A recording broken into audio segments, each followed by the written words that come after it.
Welcome to OCA, a special podcast for special people. Our mission is for OCA to enable individuals and families with autism or other disabilities the opportunity to maximize their abilities.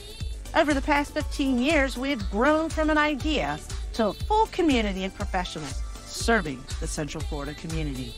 We're excited to share our favorite memories, tips, and experiences with you. And we hope to inspire you to get involved too. Ready to get started? Let's dive in.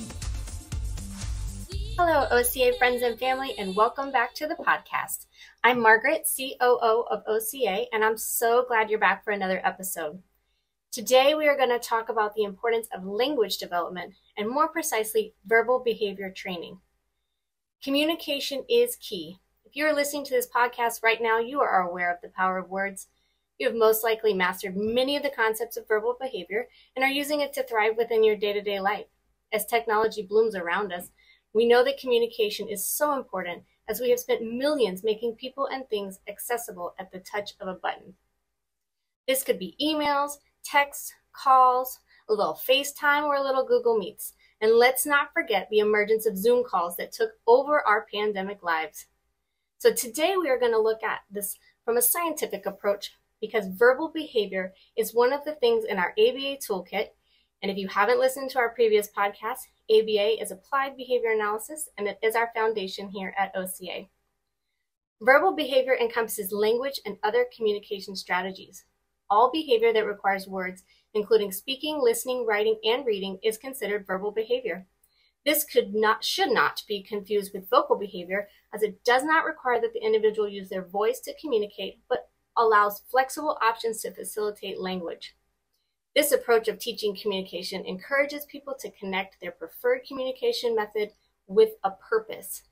Individuals can learn to use communication tools effectively by linking words to gaining access to desired activities, items, or outcomes.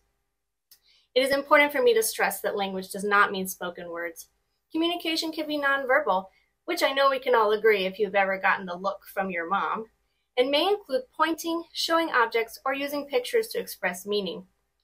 When that meaning allows you to access preferred items or activities, then it is reinforced or rewarded, in other words, in the natural environment. With that knowledge, behaviorally trained staff start with what is known as MANDS. A lot of people think MANDS equal demand, and that might help you remember. But it's simply a request. I ask for a cookie, I get a cookie. I give my mom a picture for goldfish, I get some goldfish. I point to the tablet or iPad, and I get access to the tablet. It makes for a very natural way of rewarding attempts to communicate. TACs, T-A-C-T-S, are another step in the development of language. This is labeling an item that helps share an experience. We use this training to expand the vocabulary. Think about asking a child, "What is this?" while pointing to a dog or a picture of a dog. The appropriate response is dog, obviously, but if you haven't learned this phrase previously, it will take some training. This type of training can be done with visual cards or real objects. And it may even require some pre-training before you get to this step. This can be seen as receptive identification of an item. Think about when you've worked with little kids or other people and you ask them to show me the blank, show me the car, show me the ball, show me where you want to go, show me what you want to eat. These are all examples of receptive identification, and then you can try to get an echoic imitation. This just means you ask the individual to repeat what you said. So think about the word echo. Echoics are our third concept in verbal behavior. So you may say, show me the ball, ball, or tell me what's in the picture. Do you see a ball, ball? Those are echoes. Those are echoics. Once you have receptive identification and echoic imitation, you can work on an echoic tact, which allows you to transfer to an independent tact. I know this sounds complex to some, but think about when we first showed that picture of a dog to the child who had never used the word dog, they're going to need a little help. So we're going to teach them that the picture of a dog is labeled by saying the word dog and having them repeat it after us and giving them lots of praise. And then eventually they'll be able to get that skill on their own. It's really just breaking down the skills involved in independent communication that many of us take for granted. And each of these little steps are important skills and will help the individual communicate with those around them. The final category of verbal behavior is the intraverbal, which simply is talking about conversational skills.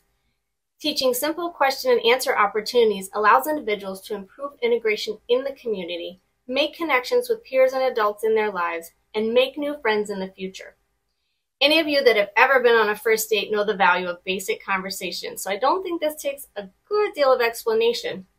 But just know that like everything else we have talked about, this is slow to develop and broken down into smaller steps, with asking first individual questions that have concrete answers, such as someone's age or someone's phone number, and developing into asking questions that have flexible answers, such as how are you feeling today? All of these are important. And the reason OCA puts such an emphasis on developing these skills daily is because it directly benefits our participants. Our population has been historically recognized for having challenges in the development of communication skills. This results in their wants and needs being unmet, which is isolating and can lead to some major behavioral problems. Think about when you and your friend or partner are unable to communicate effectively. This leads to feelings of rejection and anger, which may result in an explosive response. Now think if you had to have the same conversation, or argument as some people may call it, using only 3 to 5 words as opposed to the 20,000 plus words that a typical vocabulary has. It's hard to believe, but this is the reality for some individuals on the autism spectrum. Word learning development is extremely varied for neurodiverse individuals, with some showing peak abilities in vocabulary and others having little comprehension or expression of isolated words. Progress in language development is typically uneven, with a stronger development of vocabulary words in a particular area of interest. If you are a caregiver or a parent or an aunt, uncle, babysitter, you have likely experienced a kiddo repeatedly asking about their favorite things. I know in my house, I cringe every time I hear the word Pokemon. But by expressing that word Pokemon, they often get access to the things that they want. Hence, we can all agree that this ABA approach to learning language is effective when the language is given a purpose and can get the individual a favorable outcome. I mean, think about all the crazy names of all these characters we learn in Pokemon with horrible phoneme combinations, and our little guys are getting it because it gets them what they want. OCA is committed to creating these types of opportunities in our community to maximize the abilities of our amazing participants in our programs. In that, we understand that individuals on the autism spectrum may communicate differently than their neurotypical peers, and their unique approach must be honored and supported for them to be successful. We make verbal behavior training part of our daily curriculum in all departments because we are committed to making our participants successful in meeting their wants and needs. Thank you so much for taking a minute today to learn about the importance of language development and verbal behavior therapy. And thank you so much for tuning into this week's episode. We can't thank you enough for spending a few moments of your day with us. If you want to find out more about OCA, log on to gooca.org, follow us on Instagram at OCA4U, and follow us on Facebook at OCA, a special place for special needs. To donate, head to oca-giving.org, and to make a free and immediate impact, leave a review on our podcast, give us a 5-star rating, and share it with a friend. See you again soon for another episode of OCA, a special podcast for special people.